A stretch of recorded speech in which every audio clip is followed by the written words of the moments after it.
Palabito Katarina pea rangi tapitonga angi whakaholotala noa ke to'o ai e whakamapola he mausa e kakala hingoa he kie taka he kie malu ne tahau ie moana ko e whe makamapuhia whanguna tāki moeaka tui ko tuu whonua leiula o e hakonoa kore ke uhu whangai ngai whataputoa pe whakatu mei he walfit po inima e whai ma le tio pe whoki ki e live stream ai Broadcom FM Podcasting tau kau whataha koia i he pongpongini kono amanaki hufi e ene apio King Tupowono ai whariari ngowe pe ki he tautai ko e takmamata pe mo e ngai businessi ai vai whanua niwa po ko e whakaosia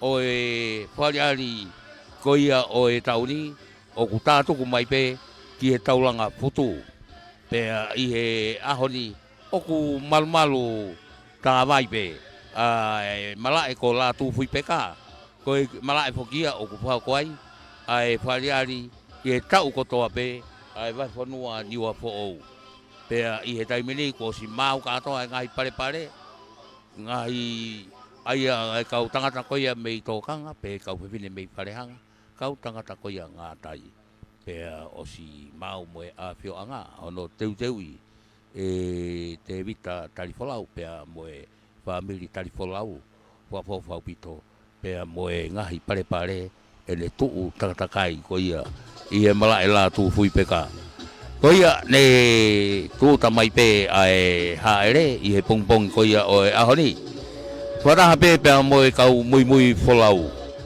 aia ne mau whakarei mai ai i he MV voea late kai awhio e tama haere mai i he voea ngau koula pea ne tau lelei ai haere ki he wafu taulanga futu ia pea ne haere atoi pe o ne awhio i he api o e whapofonga pureanga ai oku awhio ma o pe ai i hane tuuta i he vai whanua ni wa whou. Ne whauko whoki ai polokalama ai whakanofo koia kau ofisa kolo ai kau pule whakamahe o ni wa whou. Ai koe tuu whokoia ni wa whou koe ngahi kolo. Ai koe tau potu pe ko Asia. Ai au kutu ai hange koe kolo mua ai ka Asia. Tu ai ngahi ngau e whapureanga koe pot ngau e ngowe. Pea osi pe koea Asia, pea hoko mai kolofou, osi pea kolofou, hoko mai Sabata, osi pea Sabata, hoko atua whataulua. Whataulua ene utu ai malae la tu hui peka whai ai whariari. Pea hoko mai ai pe ko matahau, pe foki ki tonga mamao, pea pe foki ki mua, pea pe tani. Ko ngahi kolo ia, ai ni koe ni i niwa fo'ou pea pangai kolo peia ai na hiki atu koe kai ngā niwa fo'ou i he tō koia i he puna koia ai afi i he tautahi wa whaono nau whetukutuku atu koe na ki eua ne kātoa ngā iai e siu peli tai a moni o i kai ke toi siu lolo he wao ai ka inga niwa fo'ou ka nau kumi whanua o mau ho na uanga i e whunga whanua ki eua pa koina ne whawhewhiai e ka inga koia i he maina pe koina ku o toki mariwa tu koini koe kakai ani koina na nau kei tau pe koe kautoa nau kei nofo pe nau tauria heu nau kei latange pe nau nofo pe nau api tono pe ai mo whainga ne nau toi whoki mai i he nonga koia ai whaingata koe ne oko toi whoki mai ho koi hono nofo i koia a niwa fōu ko tō whaka niwa fōu o mahu au pito leongo ai whaingata ai whetutaki ani koni he wakatahi pe whoke wakapuna ka ko tō kai whanua ai o mahu au pito pe whanua ai i tatau pe ngau e koina kau pe vinei whalehanga pe foki ke kau tangata aina koe o tō kanga, pēr moe tō tai i ngā tai ia. Mahu au pito pē ai whanua ia, pēr ko asi pē ia i he ahoni, i he whareari o e ahoni. Ko si mau hene whanau ako koia, ai Niua Fo'ou District High School, mo e nau pure ako, ko lo seri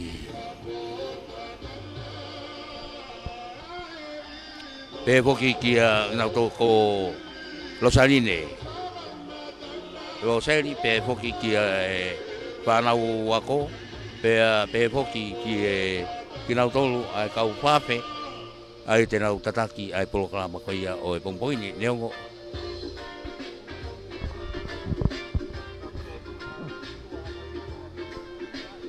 Neongo o kai ke mau ha poloklama e taimini. I e taimini.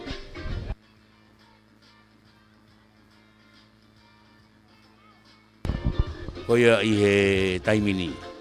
Kai whakatawanga pe o tau whelewaki lelei pe i he tatau pe le tio mo live stream. Ai motolu koia.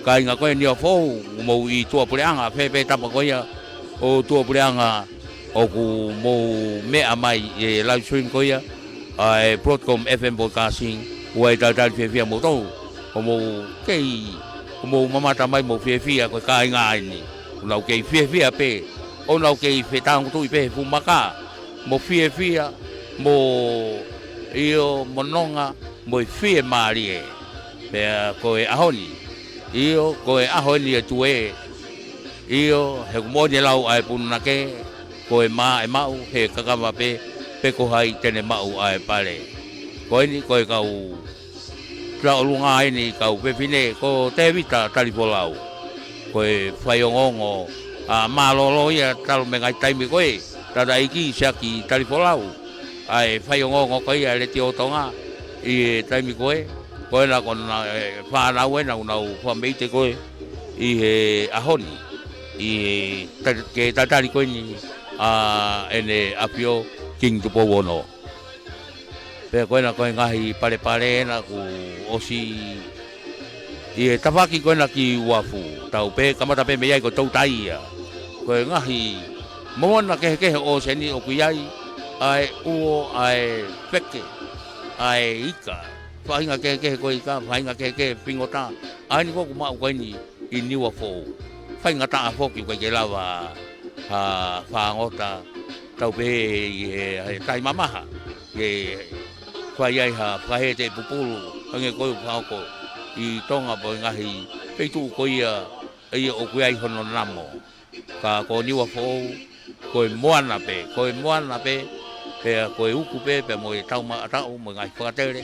Ngai waka o na ula mat pa ku ma ngai pui kalalahi au pito ia i mo mamata mai pe i live stream ai ngahi ai momona koia ai trahi koni o Niua Fo'ou alwa ka pe hoko ke monu manu ai au ai hosi pe ke fapulu uai pe mo e kosi pe ai ko monu manu ko asi koia i waleari hoko to pe ki pare koia o e ngahi PCC o ku iai ai pare ngai pot ngau e koia i heni ke whareari e nau ngau e koia hoko ai pe ke ngau e koia ka kai pepine ai whakatau taha whakakolo me ke teu ia ke ngahi pare ai ngahi pare ia pea mo ngahi pula pe mo ngahi mea inehina o ku tau koia koe fofo ngai o ngahi pare mo ngahi teniti koe kau pepine u whareari koe e nau ngau e koe e ahoni.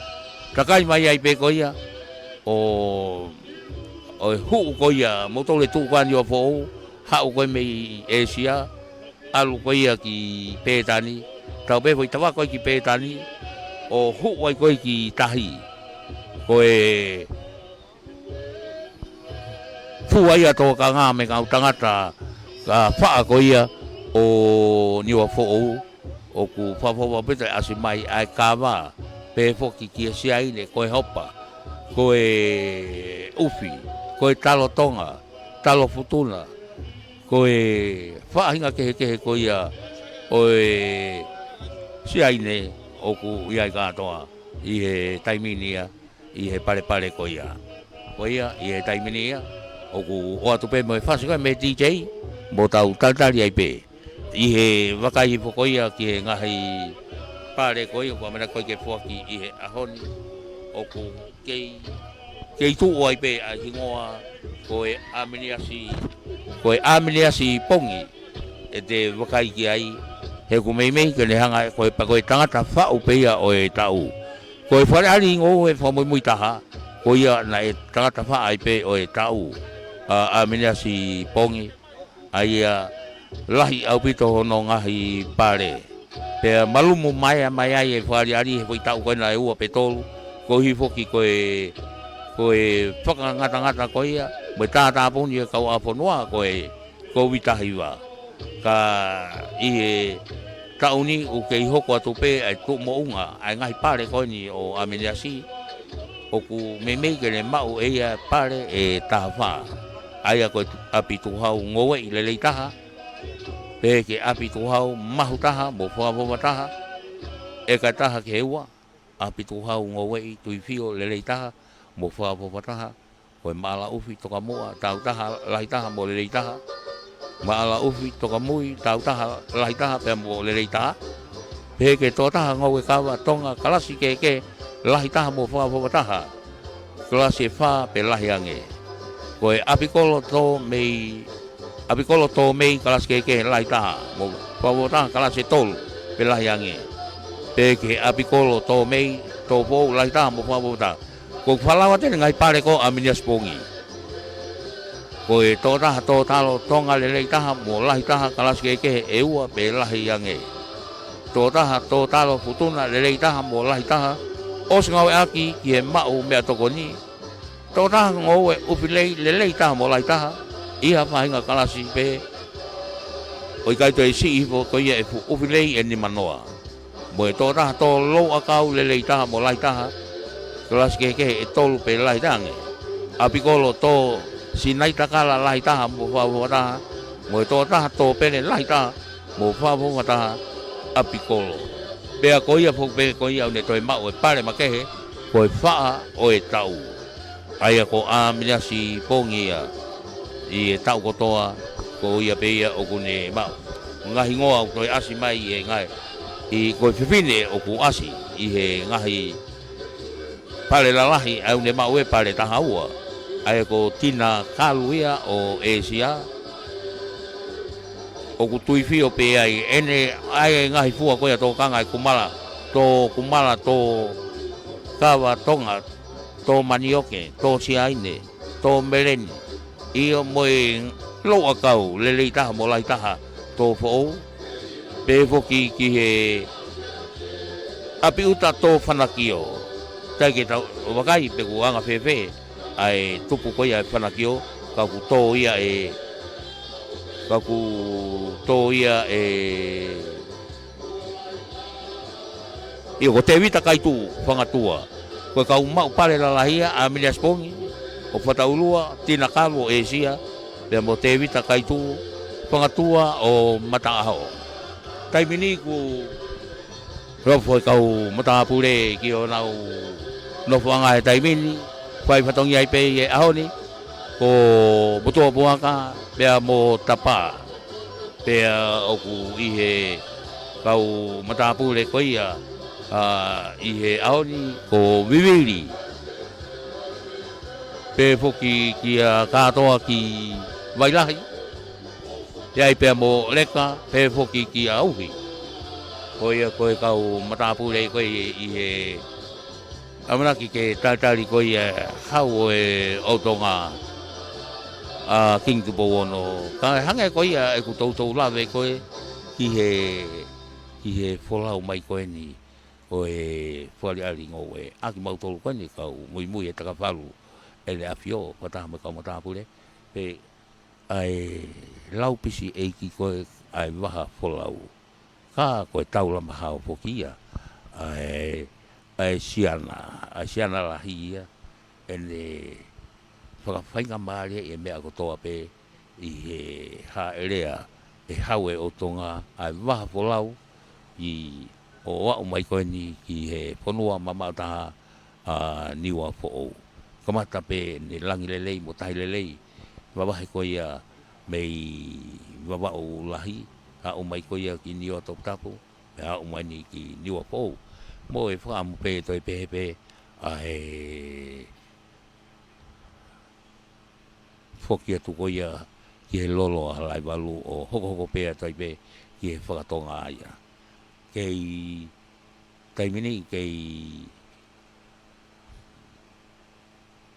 o mi pe taimini ai kakai o ku ki toko lahi foki ai sou ko ni o e tauni me sou ko ni ngai tau ko mali watu pe ko to o vale pe ko yanga pe o to fa to ngai fo ko ngai sou ko me ne ngau mai aki ai o tuanga o fa me ngau ma ke o tuanga o fa pe ko o tuanga o fa foki o ku ha mo uta ia ko ni ai fonua tatau pe ani o tapu pe mo ni o fo fonua mama o pe ko e fu aholahi au pitoia ki he ongo motu ko ni ke naulawa tu ki tahi ai ko ni o tapu naulawa tu ke taulanga pasulangi ko ni o fo ki nga ni o fo ki lolo ange foki ai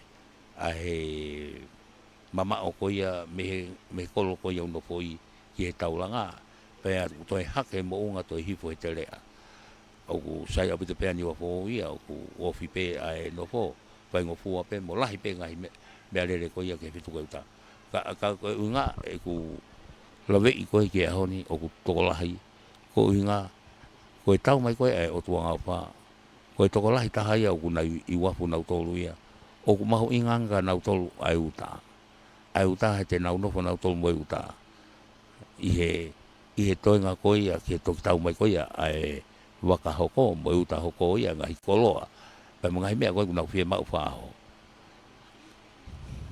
pe ko ni pe ai ko kau na to pe me mau pare mo kau ko ni so un lau fa no ko mai ko ni i he ka to ko ni ka ko ni ko to ngai i a honi o ku to ko lai o ko ke fai hata liuta ko nga ko waka pe so tia ni fai mai ai folau pe o ku fo pe ke huta pe ko ia a ki nau tolu ko ni ai kau mui mai ko ni i he taka falu ko ia o eni afio ko ke te pe ke te ha uta ki a fale koloa i he ni pe ko ha ngai uta ke he ko ia to ko lahi ai ko o ahoni i he taimini ku lao pita na tula le ai pe ki uha ai a mahalo ko ki tamate fu pe ia kau ku fatonga i he tauni mau lava mai le osi halasima fo pe ai foi tu pe o ke ko nei nga fa pureanga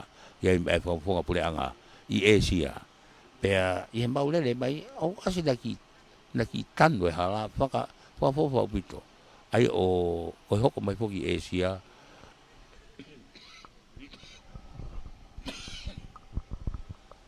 ko kolofo o ai me ke le mai ko kolofo o pe mo sapata pe toki o mai ke mau ke konga pe o pataulua pe toki hala no mono be ko ia ne no fo mai ki ko i he ngai ta o mai ko ka fo pito te anga ki he hala e le fala ka ko tui e pe ai pe ia i he hoko atu ko ia ne whainga maari e pe to e tanu ke au ki whanua taupota pe tani ko e he tu ko ia niwa fo o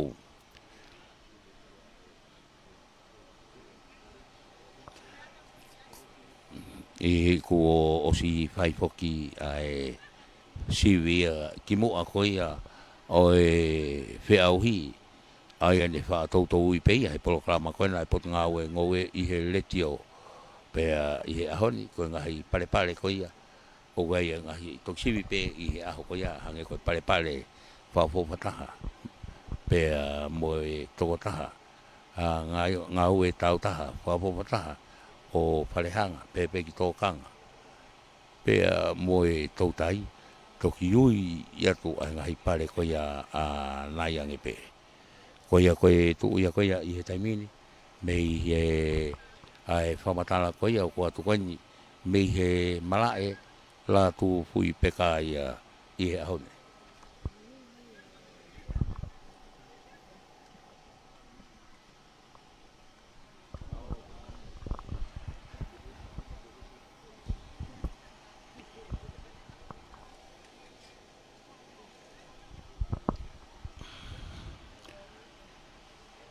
Ko ia I he taimini Fofo pita ngau ko ia ai sotia I he polau pe foki ki he tonga I ko ia kau polau ke pai ko ia e nau ngahi yuta tatau pe ngau ko ia sotia mo ngau ko ia ai pot ngau polisi ai ne e whahoko ko ia I he ongo motu tatau pe I niwa top tap mo niwa fo pe ki hapai pe mo wa pe mo eu pe mo tonga tapu ngau ko ia kau polisi mo ngau ko ia ai sotia fa pito ai tokanga ke tauhi ko ia o e merino pe mo e mau I he taimi ko ia o ku ha ere ene apio ki tokelau ki he ngahi katoanga pehe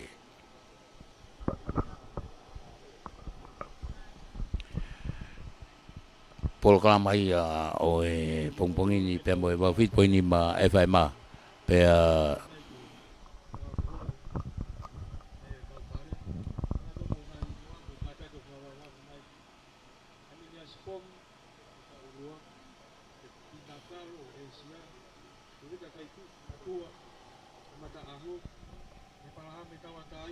Oia mo mamata mai pe I he Facebook au ke yu ya to pe mo na to ka ngahi pare ko e Facebook ana ai Broadcom Event Broadcasting ke mo tau kau pata pe mo ke tata fonua ki ele afio ne paupeia I Asia I he api ko e fonga puleanga ko ia tau kau pata mo to ko ina ai kau niwa fo tau kau pata ko ia mei Amerika ko siu lolo bao pare rei makau faki pe foki ki Susana ko talahiwa pare rei tau kau pata ko ia mo mamata mai ko ia mei Amerika la pe ki talayasi puloka pe mo non puloka ko ana marini lutui puloka mo kau motor ko ia tau kau pata ko ia I live stream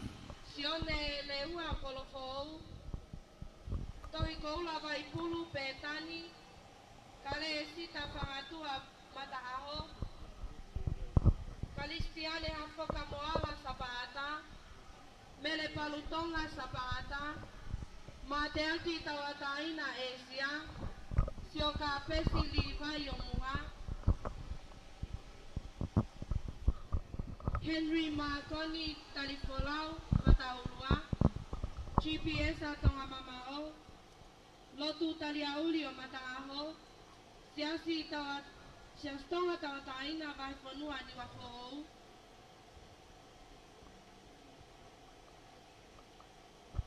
Whakafofonga me he kolo ko Petani, whakafofonga me he kolo ko tonga mamao, GPS a alele uta, Iwa Fall District High School.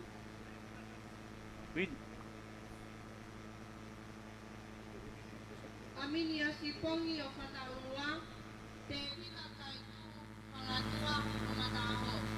Kore atu kaya piako. Koia taimini fa tonga yatu ko ni fa fe ao ni ki he haere ko ni kune afe mai ki he malai ko la tu fi peka I he taimini mo talo fia ai fa nau ko merele ni ai haere I he malai la tu fi peka he taimini mo tu ngona me he fa nau I he taimini fa afio fi mai ni ki he afio anga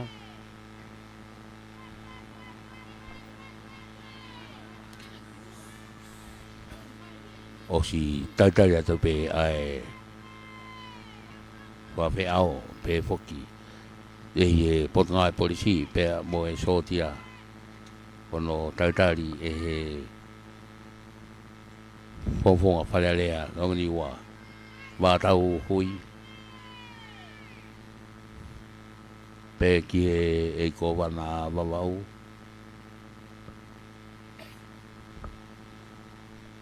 kai haere tu ene afio ke afio teu ki he wasi whafonua e hiwa i pe e Niwa Fo District High School whai hiwa tōna tatawalele.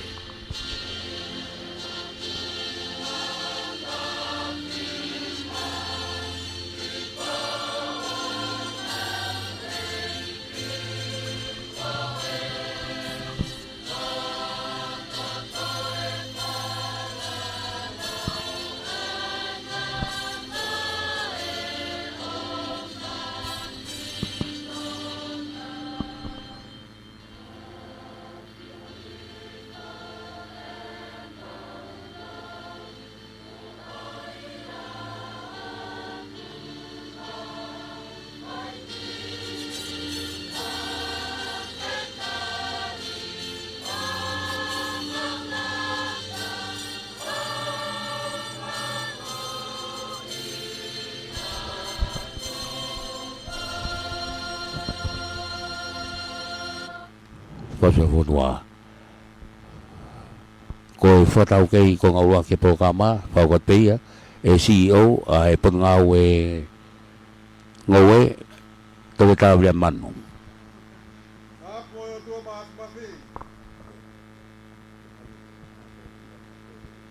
Tāmo awhio, tamatui pauono, huela koula e ot wherenite.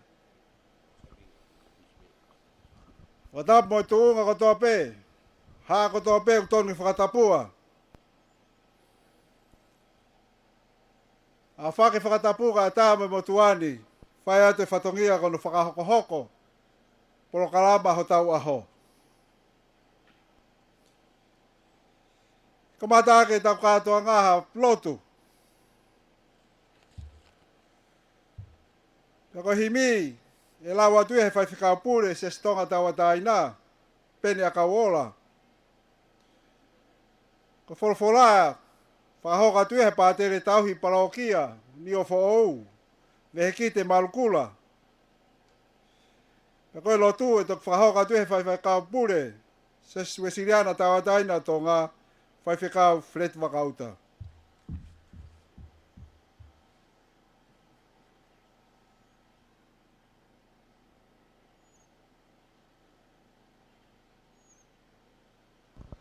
Ko ia, ko e polokama ia, ko ngauruaki, ko e kamataki pe ai lotu, ko ia ko si whaukatu e MC, e toketa Williami Manu. Kada e whahatau lotu, hi me kamata aki e uau lotu e pongpongi koe ni mono kātoanga, koe whange au, mono ua fulu maa fitu e himi.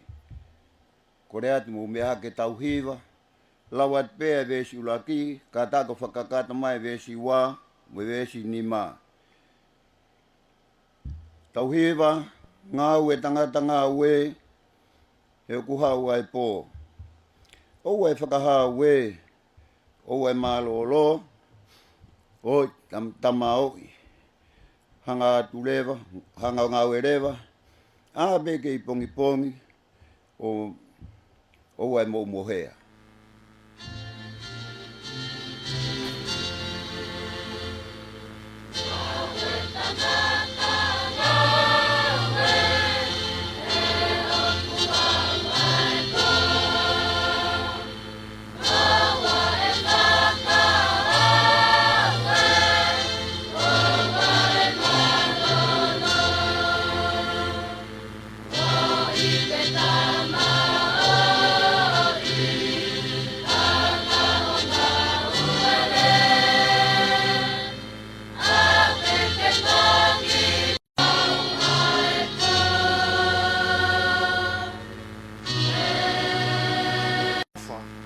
a lelei ki he kai.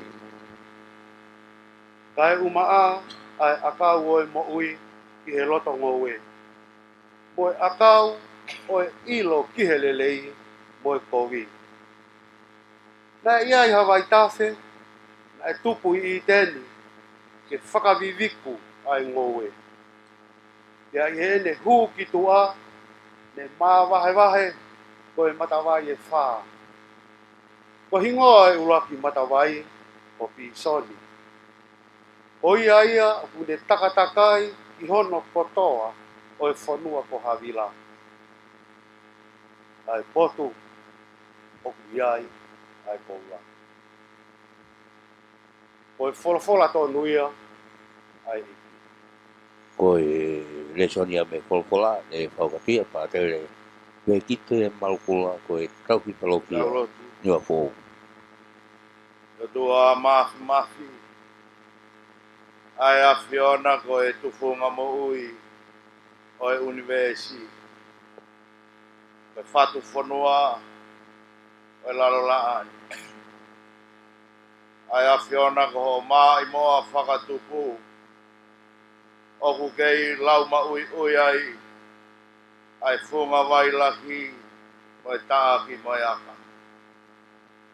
Aho bea mohono mahu inga. Bea mohono kawe inga. Mo i mau whawhetai, e kei tū holo aki mai. Ai tauhi ngowe ai a Fiona. Ko tōkanga ngowe ka koho kakai. E wahe whanua ni ua whou. Mo whawhetai mau hu mo punou. Oku mau tukulolo i ho ao ke whakamooni atu. Koe a Fiona, e kamata anga, mo mai moa ngāhi tangata, o whakatupu ai universi, ke taki mamata aki, aho o pere tu kanoi mata. O whawhetai pe, kei kapapuna, fui muritua, ha elea, ai funga vai lahi, e aho whakakoloa koe. I kai o kume ite, ai loto e wae whanua he fia. Ka moe tūkolo lia. Ka moe hapai hake ai whakawhetai he mawawa. Moe hiki tue. E whakakoloa me i tāni tina. Ka ke whakataulama, whakahoko ai amanaki. Oe ahoni. Tālu bea me ho mai moa whakatupu. Pea ke ngowe ia ngowe anga i teni. Pea ke fuaki o tuku. Ke whahinga o e tangata. Ke tauhi o puke a fufula mai. Ke tūloa ai mau anga mo ui maho kakai. Koe ahoni ko tūuta. Ai hautoka e whanua. Ai laa hopo hono o e otutonga. Ke whakakoloa, e moe ofa kua whai, te mei whale lahi ki hono kakai. Ualo heni e wahe whanua, ke tari whawhetai. E mai moa whaari ari ngowe, kauma ai tautai, koe taki mamata, moe whakatau aki he wahe whanuani. Koe mai moa, oku kei fisi mo a he otutongani. Ai mokoi a ha mo he ofo, ke kei tauhi mau, ke tuputopoa pea tolonga atonga, ko ne ofa i hono kakai. Ke ha ere ai fisi o e naua, mo waia ngahi peau ta ane o senina. Kai whakakato, ai ha ere o tu uta i he ahoni, ko hui koe mai mo a whari ari ngowe, ai wae whanua ni ua whoo. Mo whawhetai atu, he mau koloa ai a Fiona me i tāni tina. Kei whakala ko i fua ai e haue o tūtonga, ke ne hā erea hono kāinga. Ai kakai o wahe whanua ni ua whoo.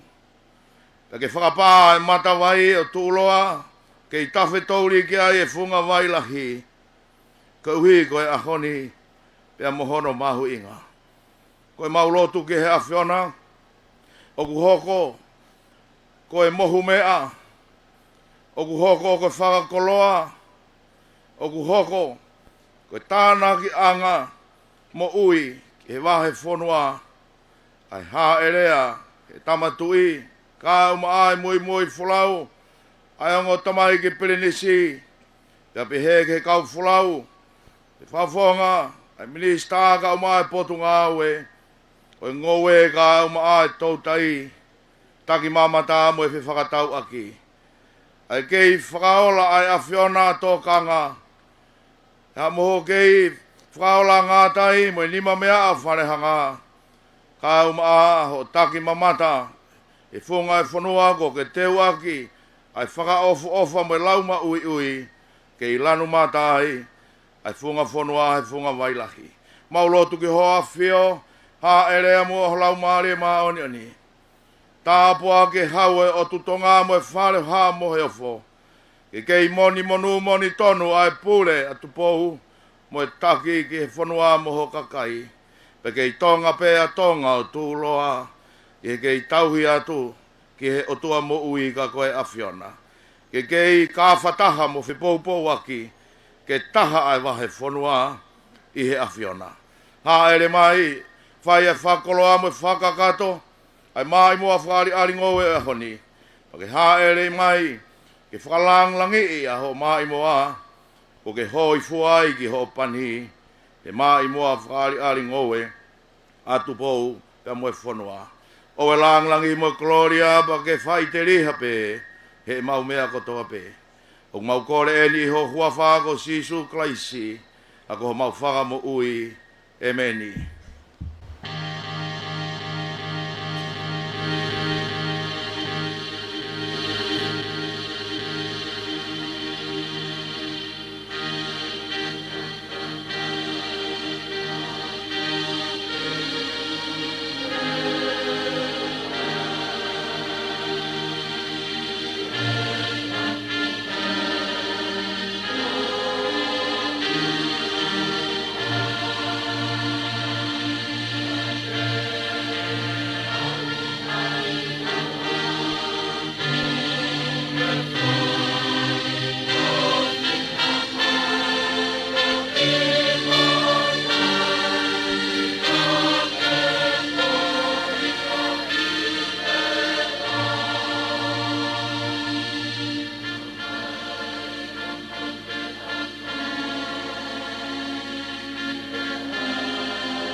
Malo, whawhetai.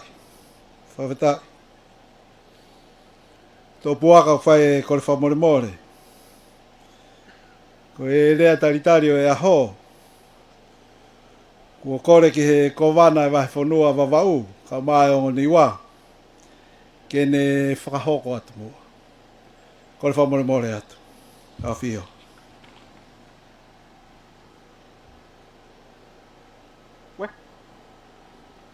Ka tak. Ko mi staa eni ko me mai. Whamore more.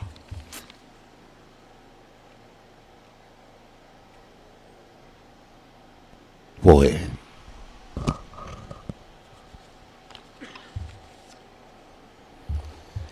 Ta moe o toa mafi. Ta moho a whio tamatui po wono. Ta moe tahine ko ini. Moe whare o haa moe off. Ta mo pilinistungi moho wake. Ta moe takon pare mia moe minista o ngai ngā ue lalahi. Ta mo motua puaka. Moe apa-apa o hau. Tap moe whaiwhekau pure se asue siriana moha lot. Tap moe whawhawhonga pure anga. Moe kainga niwa fo'oun. Tap moe kau whaa. Kau nima mea. Kau tautai. Kau tak mamata. Kau maa. Kau whewhakatau aki o niwa fo'oun. Talangata ia te au o whaia i ki tua. Ka tā ke whakahoko atu. Ai whatongia tai tari o e aho. Ko e aho e ko lang maalie. Pea lang maa. Pea mahino e toka i mananga e tau tapa. E ko melie mea kotoa ho tau aho. Ko hai kita ke sehu ia. He ko e tāpua ki e o ku kei tau maring mai pe. He lotu huwhia e whanua. Ko e whakaosi e o ku kei tau pili mai pe keresi mo i tāpua ki. Ko ia e whakawhetai mo i whakamalo ki tamai he wani. He mea katoa pe ko whakakoloa aki ho tau aho. Mo toa puaka. He kai te ufoi. Pe whiu hono tālaki e mai moa tuwha whanua na e whai e uluaki kuonga. Hono i kai tainga, hono ngai tāpua ki, mo hono ngai whekau. Ko inasi, lau i tau tangata ai e whanua, pea ku kei, lau pe au mai ki ho tau kuonga. Pea ku maluai e tonga, maluai e kāinga, pea maluai moi whanua. He ko hono te whito koe ofa. Pea ko ofa, o taane mau pe hono pe au tā. He ku mahino hono tupuanga. Koe lohui mo fisi me he huelo koula. He ofa na e whai he kolosi i karevare. O ku laui i afe. O ku laui i afe i tau. Pea laui miliona hono tāpua ki whakawhetai. Mo tua puaka, ne tūtai ha ere taulanga ko i whea. Ko ene kakato ia e whanua hono ha erea. Pea ku i kai whai ha ofo. He koe taau a i ka taane. Koe hau e whanua, pea koe mea o mahino a hota mahu i ngā. A ki taua ka inga niwa fo'ou. Ki he tamatu i, mo e whare o haa mohe o fo. Ku kei au mai pe, ki toke lau mamao, e mai moa tufa o e ono i ku o ngā. Aine a whio, tupo uono. Ko hota monu e niwa fo'ou, ke ta mau mo whakawheta. Pea ko ia e mawhana, mo e haka. He lolou ho whinangalo, ka ke ha erea e mala e ko la tū fui peka o a whio ki ho mai moa whakari ari ngoue tau tai tak mamata mo se whakatau aki e ka inga niwa fo o mohono ka veinga langa fonua me hunga tonga hunga hapai mo e koviti ngo full mahiva ya koe makatuunga ia e fia mo e taitari loto mawhana a ho o a fio kai uma ho e ki tokon pare mia mo kau minista whakafofonga whare area whai whekau pule pātere mo halot tau te fito ki kau whaa kau nima mea kau tau tai kau tak mamata mo kau whakatau aki o niwa fo ou ko a fio atu pou i la tufu i peka kai fofola e whala e maa i moa whakari ari ngou e tau tai tak mamata mo whakatau aki lewa rea kau tatau atu Koe mea Lord Fohe, Mr. Ngoe, Mr. Lele e tak mamata.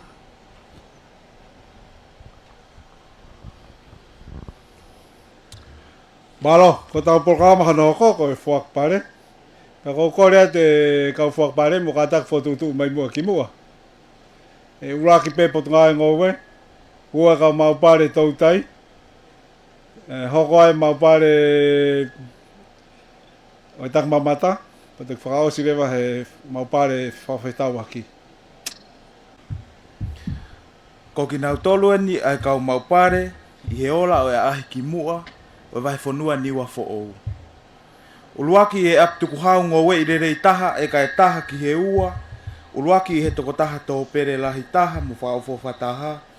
I kuna ai pare uluaki he ngofulu maafā a minia spongi o whata ulua. Koe pule whaamani, koe MC a mouia de ngai pare, ko wainga whanua. Uluaki i he api kolongo we i tui fio lerei taha mo whaofo whataha. Uluaki i he toko taha whangapato lerei taha mo lahi taha. I kuna ai pare uluaki he ngofulu maua, tina kalu o Asia.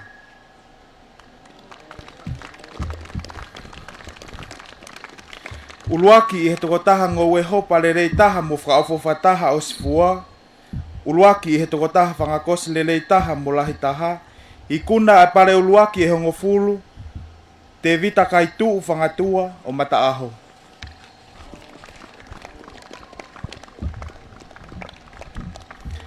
Uluaki i he api koloto a kaufua kalaskehekehe tō fo'ou lahi taha mo whaofo whataha. Uluaki i he toko taha tō ngoweles lahi taha mo whaofo whataha. I kuna ai pare uluaki e fitu e palahame tau ataina o Asia. Uluaki i he apiako tō a kaufua lahi taha mo whaofo whataha i he ngahi korisi.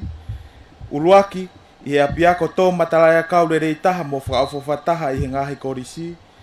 I kuna e pare uluaki e fitu o whakia ke Niwa Fo'ou District High School.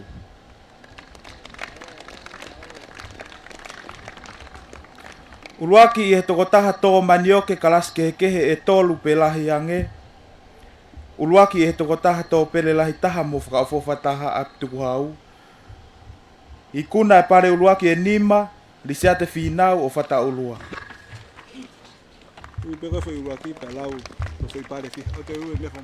Okay. Tō taha ngou e kawatonga rerei taha mo lahi taha tau e whā pe lahi ange, i kuna e pare uluaki e whā Ameria Toki o Sapaata.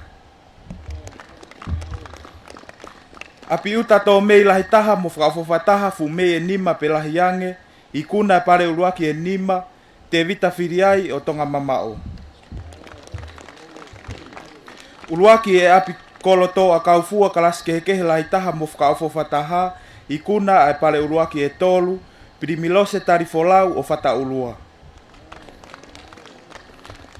Uluaki e he ngou e tuifio tō fo'ou lerei taha mo whaofo whataha, i kuna e pare uluaki e ua, i noke tuai mei api o Petani.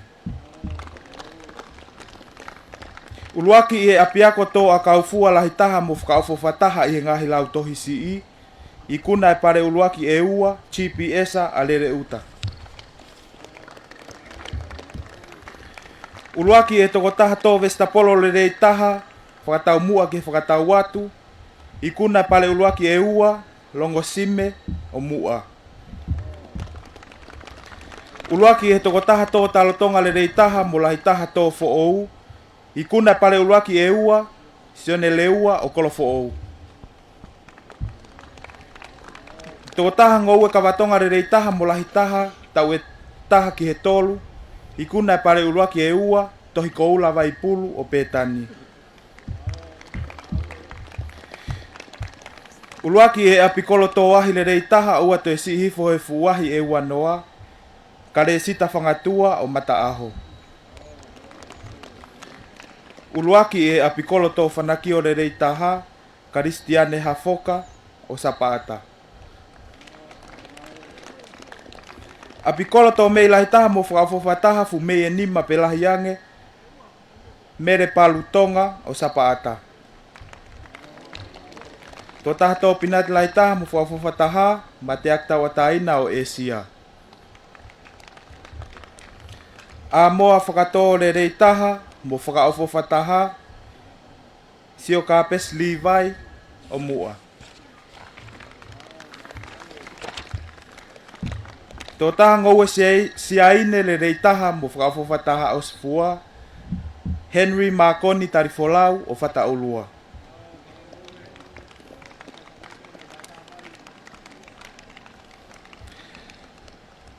Mo whakawhawha taha, i he ngā he kolo i ki, uluake ai a tonga mama.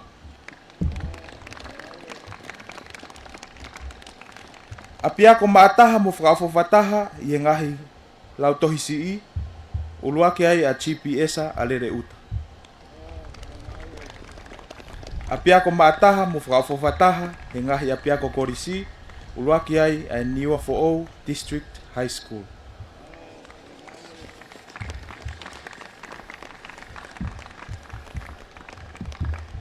I he ngahi pare makehe. Tō taha ngou e rei taha, mo whakawhawha taha, i he fua o tō kanga, ki he wanoa ua tolu, a mini a spongi o Whataulua. Bueno, koe tangata whaaina o e tau, a mini a spongi o Whataulua. Tō taha tau i whangamanu, lelei taha ki he wanoa ua tolu, te vita kai tuu whangatua o Mataaho.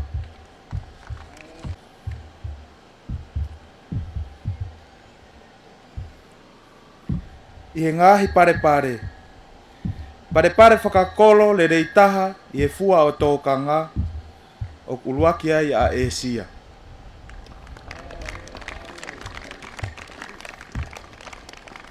Pare whakakolo whakawhawha taha he nima mea o wharehanga o toi uluaki pe ai a Esia.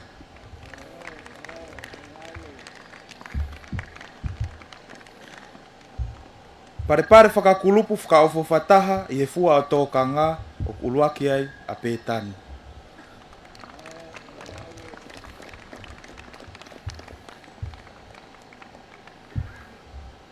Pare whakakulupu whakawhawha taha i he kakai whewhine i he nima mea o wharehanga o uluaki ai a kulupu whakalakalaka seilose mei Pētani.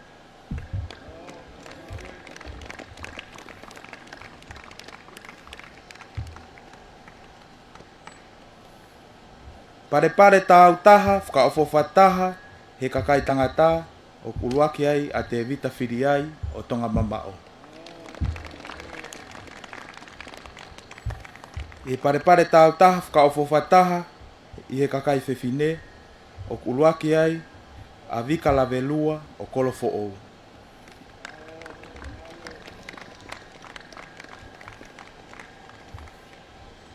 Pare tau taha le rei taha i he ngahi mea tokontu ufonua o uluaki ai a mateak tau a taina o Esia.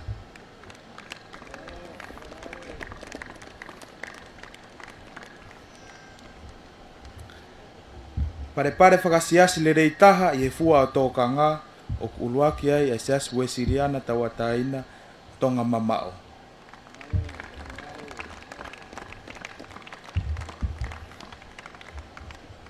I pare whakasias le rei taha e nima mea au wharehanga o uluaki ai e sias wesiriana tawataina o mua. Malo. O e lau le ia ka mopare po ngau e ngowe. Ngā taien, uia tuia poasi ngaua. Lau le lua.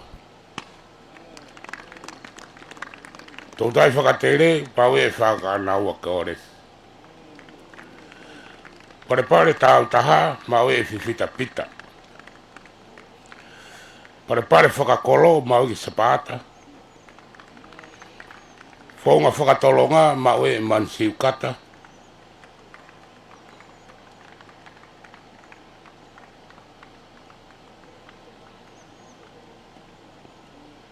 Tisi mea tahi, hiunge tokono ma isiliwia tiweti. Tisi mea tahi he uo ma ue e sisperi kata. Tisi mea tahi he la pila ma ue e rea tukutolo.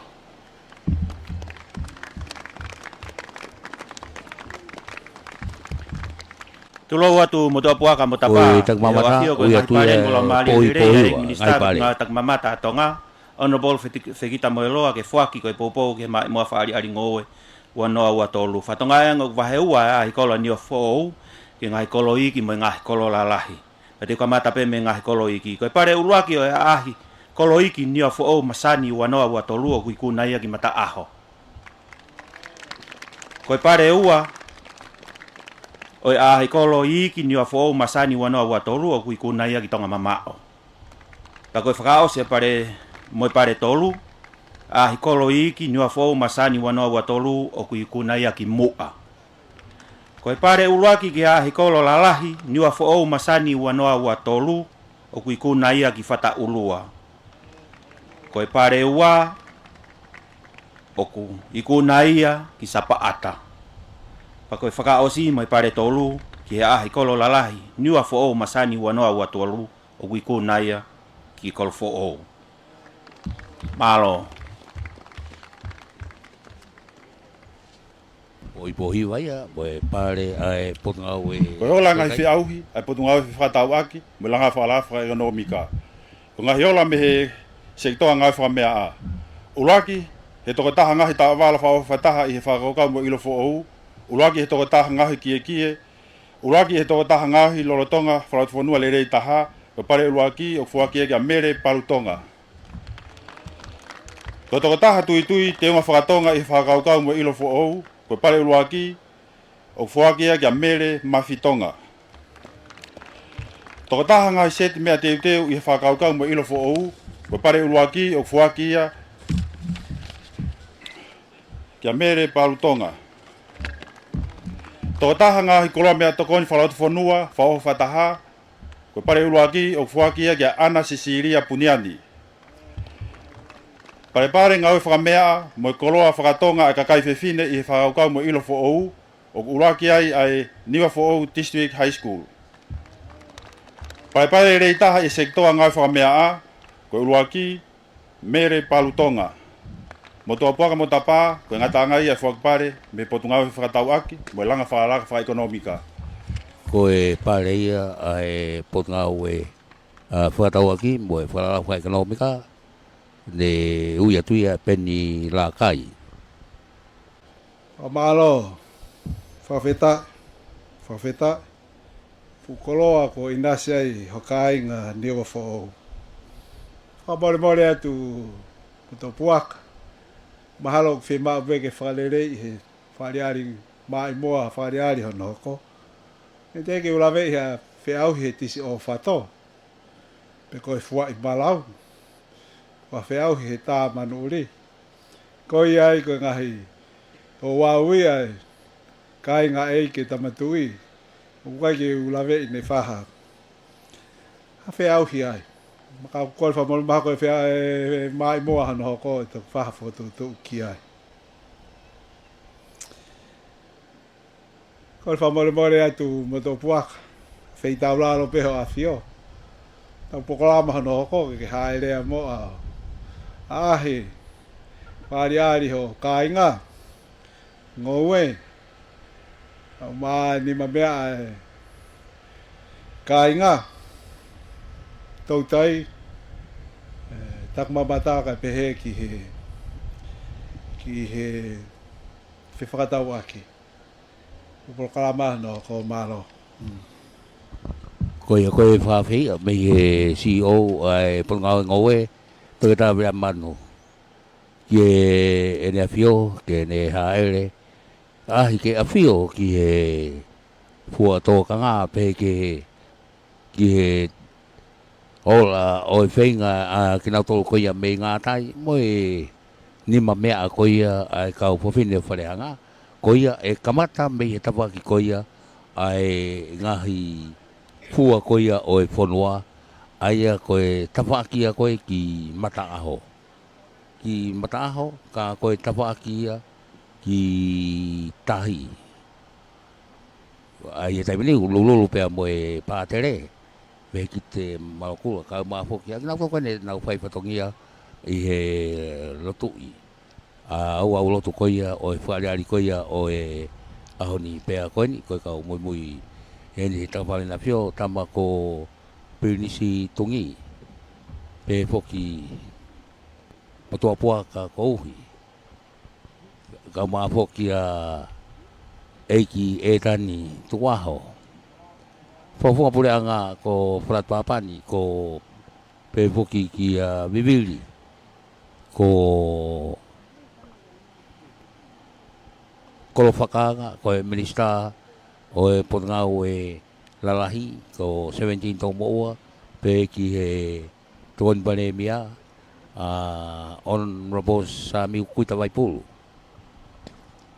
Koe kau mata pule reka pe poki ki a ohi ko nau tau ia koe ni oku moi koe ni i he NFO. Kau maa poke Lady Pohe. Pea moe hoa o 17. Tau moua a Veniola tau moua. Pe poki ki hoa o e ton palemia ko mele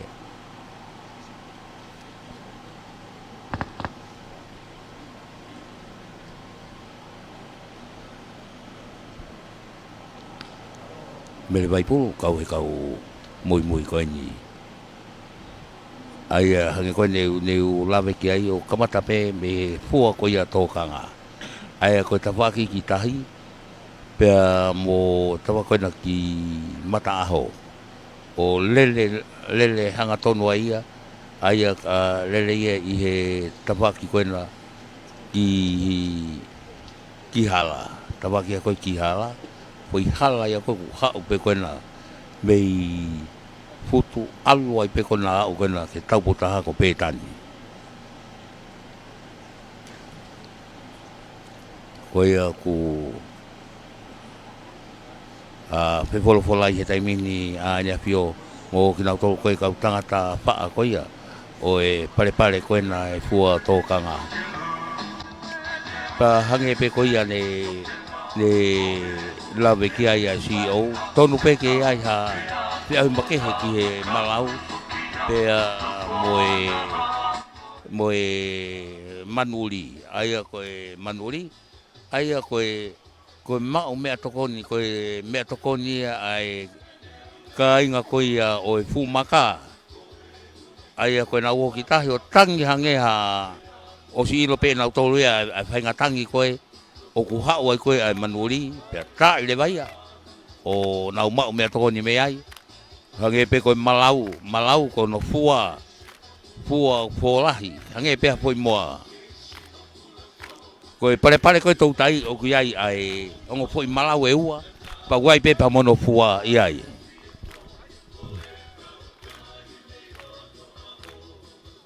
no ronga wat pe ngai fasi fa meite me DJ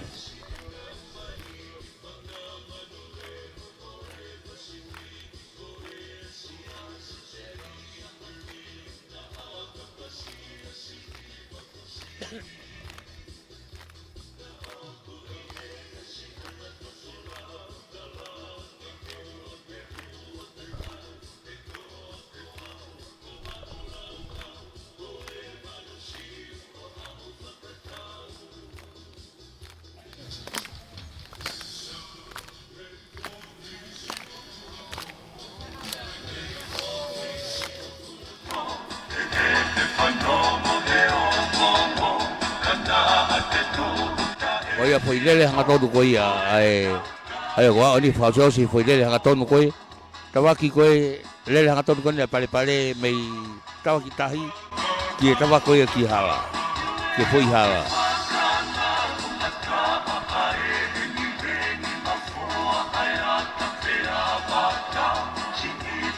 kai fua pe to kanga I he taimini o ku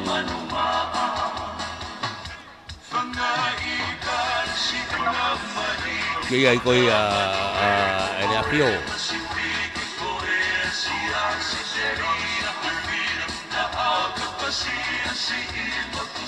Dai pe fa fe au ko ia me polisi ko ia me sotia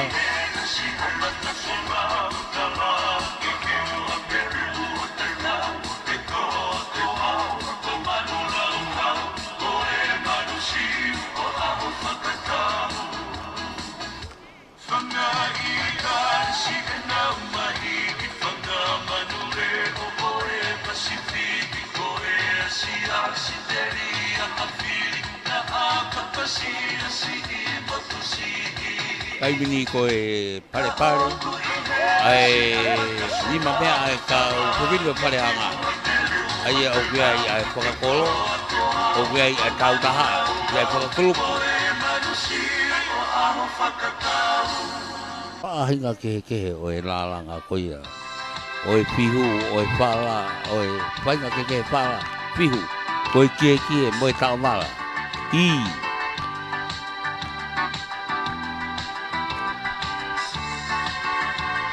ngahi me o ngahi me whau. Koe ngahi kono teu I ai oha moheanga. Ngahi mea pālangi te woki ki koe taimini. Kua sosia ai kawaki koe na ki hawa. A koe pare koe ia ai Ima mea koe ia o kawhine parehanga. Ai koe tau potahan te hoko lewa koe mana pā hu mai koe ia ki he mala e la tu pui peka. Pea ne o ai au ne whawaha e ia. Pea mo kei hoko pe pare koe ia ai ngā ue Ima mea Iyo koe hoko tueni ki he pare ai pare aria ai potu ngā ue oi whiwhakatau aki mo e lakalaka whai mo e whakalaka whai ekonomika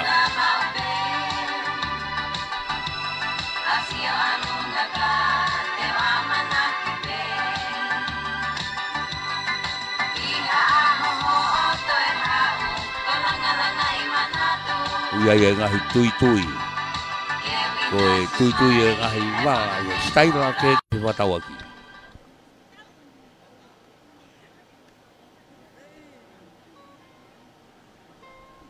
ko ia whataonga pe o tau kei kau whataha pe mo tau ko ia mo mamata mai me tapa pe o mamani puri pe Amerika Australia no sila pe poki ki pe tu ke bau me ai kau niua pe mo tonga pe tau kau whataha ko ia I he ahoni kai tau te vito pe ki kai nga ko ia niua po ai na moi muri mo fa mo ke mo Whai mana kai mou tū tape taimini pe ke whata te I mai ngai mei nei na koe na mou whe mao koe mei muri.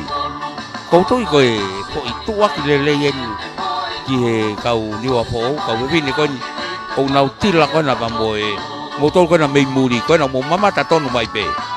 Mou mamata tonu mai pe Honga koe na kau wewine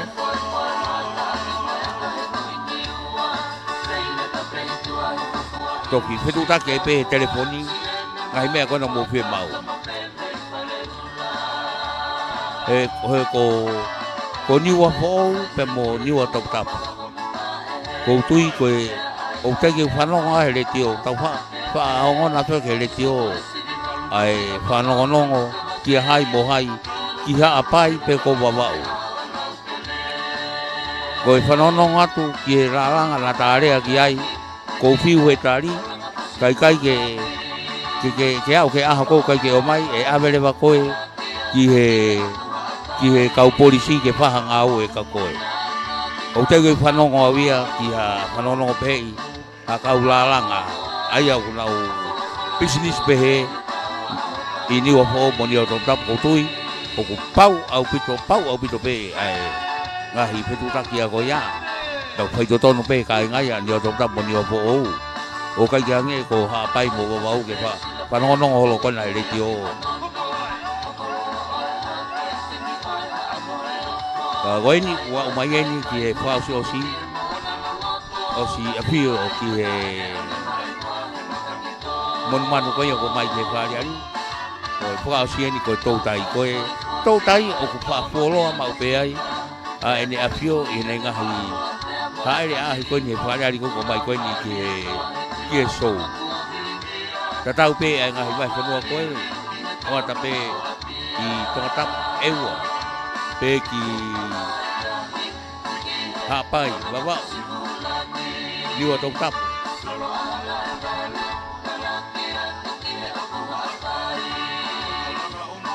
ka ko pai ngata nge po ki ni wa po o kai ken ya han na mo ai ke o pe o fa ngot e tai mama ha ko e hopo tu pe ki e mo ana ka ku wa va ya bito ai lahi ngahi ka me lahi ngahi ka ngahi me ke ma o ko ia ke ka to tai ko ni tong o bi ko ia o fa ya ni ye fa ta la no pe ka na ko ai fu ka lahi pe te ko ke pe ke sa ye ai si yen ai si o wa pe le ba na hanga o tu fa tu pe ku fa ta fa lo ko no pe ya yen ye kai nga ko ni o ko ko tu ya ka ke fu pe ma lahi pe ai tau tai lahi pe he ko ni mau o nga fo te ria na ko e tali ko na tolu o ku ave pe ki tonga ko to foi me ai ta ko ave ko ki tonga ko tali ha waka ko ya tu he tonga pe mo tu ko he ai si ko li lewa ai nga hi taste ai pe nga hi fo ko ya o e ka o no fu tu ko pe I ko ya ye ai si tu pe na po nga to tai ke fai ha ako ai ako ko ia ke ngai I ni wa po a te pa hinga mea e lava ke te tolonga ai ka anga no pa ngai ke tai ni ke ria na ngau na tula ki ai a hinga mea be ka ke ma te ha mo I me ai lava ke ma o ha se ni ko ia ko e fa so si mai en o e hale ai o lava le ai apio ene apio ye ngai me ko ho mai ke show ko ya a holi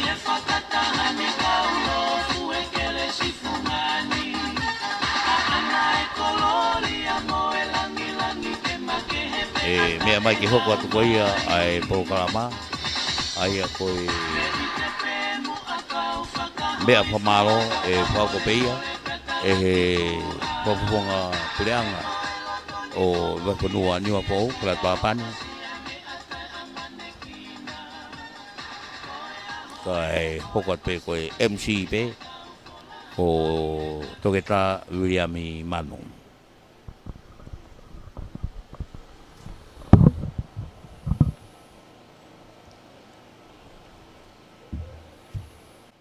Ea whio tatau moe ha. Haka ka hainga. Ea whio tonu. Ki ola se nau ngā ue o e tau. Koe ko kore ki ni wahai. Mo katako hi tue mahe tau. Tua tolu. Hip hip. Angi leo la.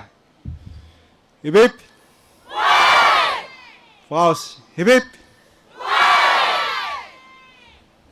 To puaka ko nga dai programa. Programa le fa malo. Fa hoka tu ia he fofonga pureanga va fonua ne fo. Flat pa pani. Pe kala vai ko loto ke fa fika pure sa spesiliana. Tawa taina tonga. Ne fai ai pe ho tau lotuku malo.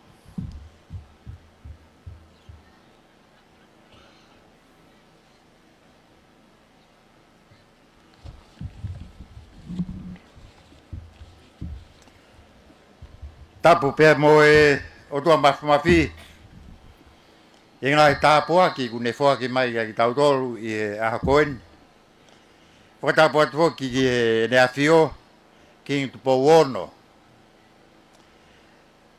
fatau patu ki a prinistongi pe ki a eki etani tua tapu atu ki eki kovana vavau eki no pere fratulolo pratapu atu ki eki toko di parembia ono po sa miu waipulu pratapu atu ki eki minista ngowe me va tata eki no pere foe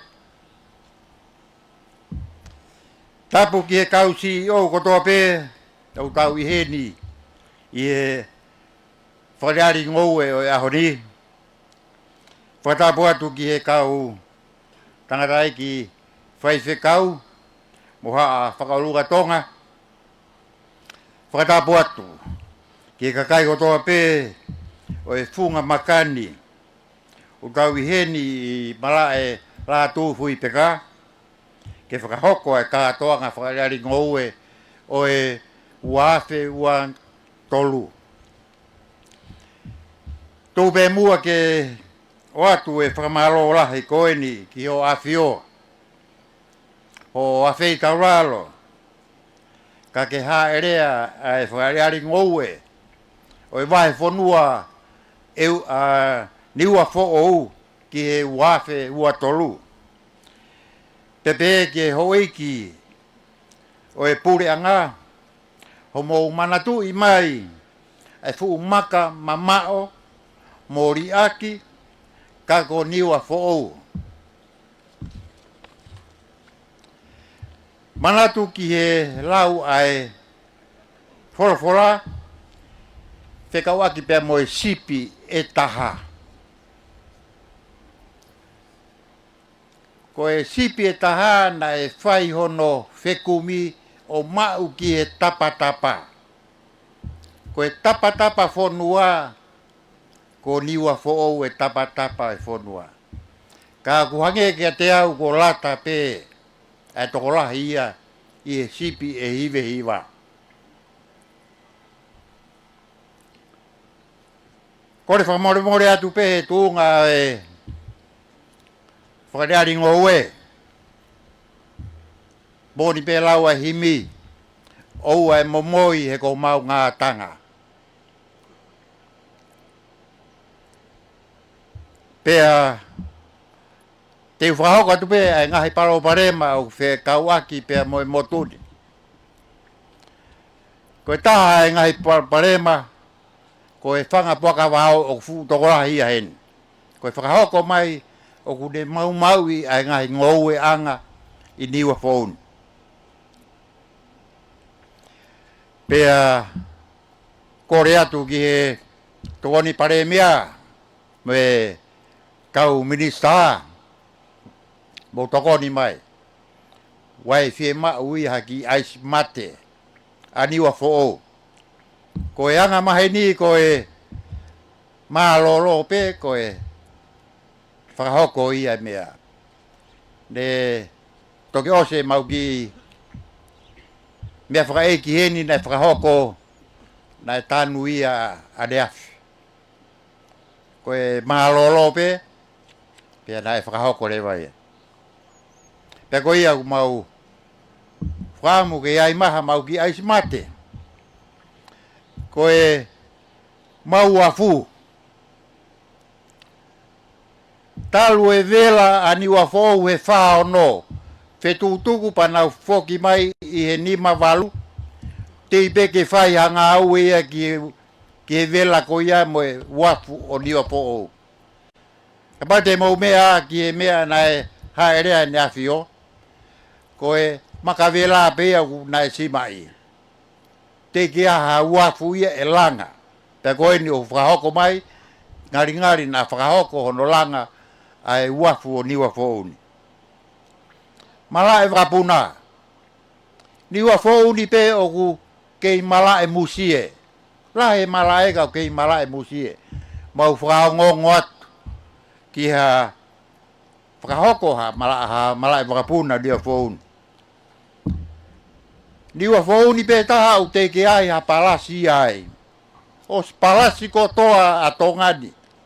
Niwa phone pe o ku mau whakaamu ke mau nofo mo ne afio hen. Kage, koe ngahi me ai aku. Koe hala pure anga. Makalere tahai ni itongani ke ngai hala pure anga. Kau tebe ke whai anga au ia ke tanu mo warita halain. Nai o mai peo whai hono tanu mo whakahoko ai ngahi mea ki hala pure anga. Koe sola. Koe nuku o au e sola ia ke ngahi wheitu ke. Pea moe uhila hala ke kai wheitu ke. Ko ki mautolu pe a kuri aki pe mautolu.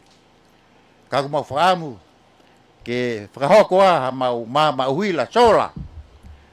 Ki hange ko e sola uang iau whanoa ke maulawa pe o fo ai, mo aha aisi ai, mo maulawa o si o TV ai. Ke ngari u mau ihen. Whamaro atu ki he kainga kotoa pe o e funga makane. I he langa whatongia ko lawa lereia ho tau whatongia.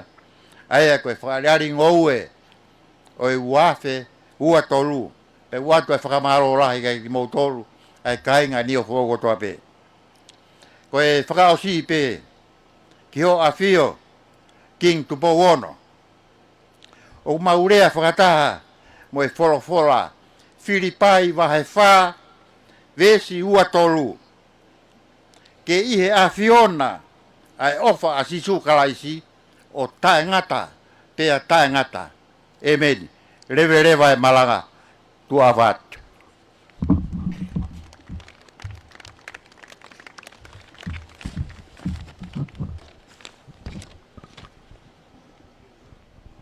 Baba niat. Mulai famalo. Lo tutuku. Kita lo. Fabi kau fereti bauta. Tua mafi. Mau whawhita ia tu ki he a Fiona. He o whaka ikona. He whamalu ho tau ku mafi. Ke mai mo a whakari ngoue. Oi wanoa ua tolu. Ko ha elea. E he hau e o tutonga.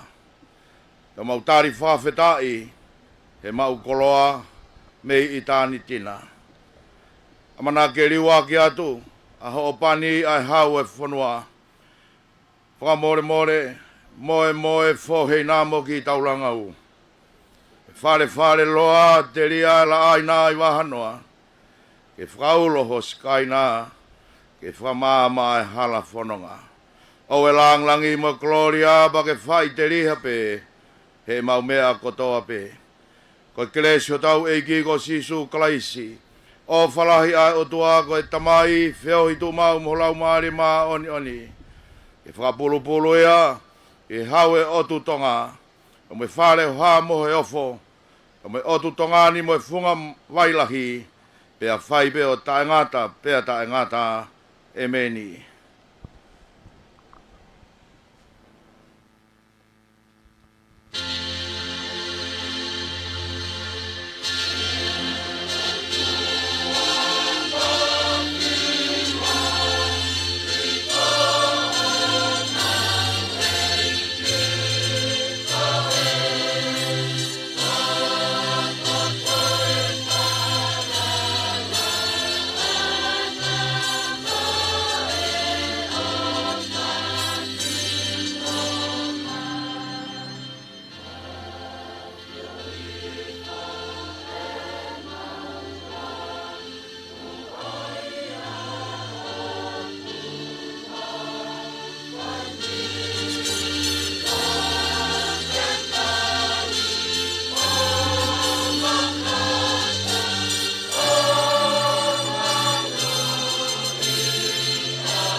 Ko e whasi whaponua ai ne whakopeia e he tataki e he niua whao District High School pule ako losaline lo seri pe fo ke fai wa tona ta lo seri pe ai taimini la ke liwa ki atu a ene a fio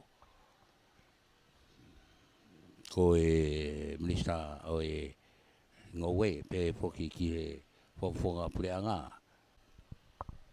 pe ai he taimini o ku la lele ya pi fo pito pe malu pe mo e funga po noa ki he amla ki ko ia ki he hoko te folau ki he lolo halai walu tama ko penistongi pe ki he tama ko e ki e tani tuaho ko ene afio i he mea lele whakatu i he taimini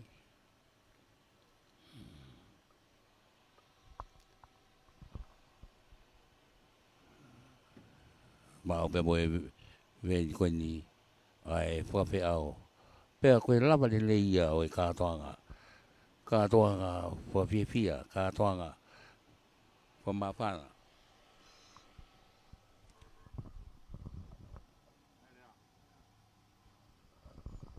mo e kātoanga whalau maari e au pito pea whai eiki pea mo e lava le leia o kātoanga ko hi foki kai whai ha whetotoko mo e lava le leia mei whaasu koni niwa fōu pea fie o ta pe whamalo ki he pule koia TCC i niwa fōu ki a Malakai waka nau tau katoa ne whai whengau e aki pot ngau i ngowe pe foki ka e ngau i whataha koia mo e kau whai whatongia ai le tio mo e television e tonga Kevin Lea pe foki ki a tia Neamani ko Sony Lama pe foki ki a pe a toflani havea me he leti o tonga pe mo e podcast FM podcasting ko alipate ki sina pe foki ki a Wepi Lea Junior ko au anolomanu malo mo mea mai te poho e mo mea